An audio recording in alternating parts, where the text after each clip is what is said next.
Since the end of Israel's war, Gaza's prisons have been the site of abuse against detainees by Hamas-controlled internal security forces. That's the latest allegation being leveled by the Palestinian Independent Commission for Human Rights.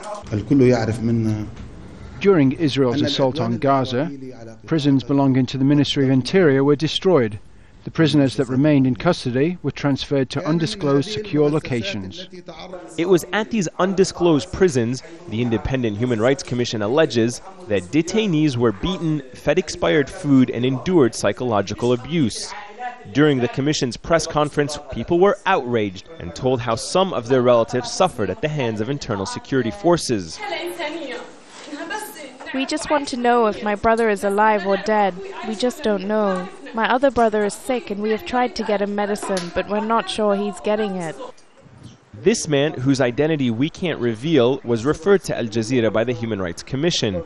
While showing us scars of the abuse he allegedly endured, he claimed he was detained by the internal security forces for passing information to the Palestinian Authority government in the West Bank, a charge he adamantly denies. They took me and asked me what contacts I had with Ramallah. I was taken from a prison to another room where I was beaten. I told them I only called my relatives and people who I know who used to live here in Gaza. According to the Commission, around 150 political detainees remain in Gaza's prisons. In the West Bank, Hamas's rivals in the Fatah-dominated Palestinian Authority is holding around 500 political prisoners.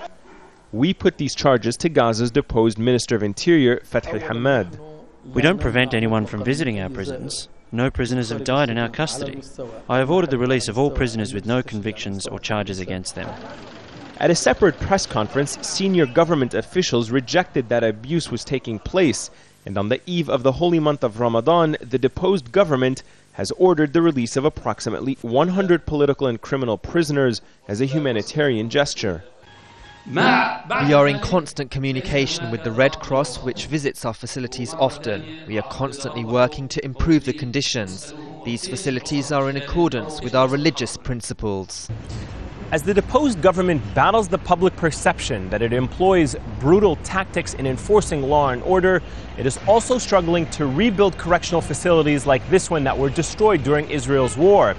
Now it is also facing mounting pressure by the Independent Human Rights Commission to declare all of its prisons across Gaza, release political prisoners, and compensate any victims of abuse. Ayman Muhyiddin, Al Jazeera, Gaza.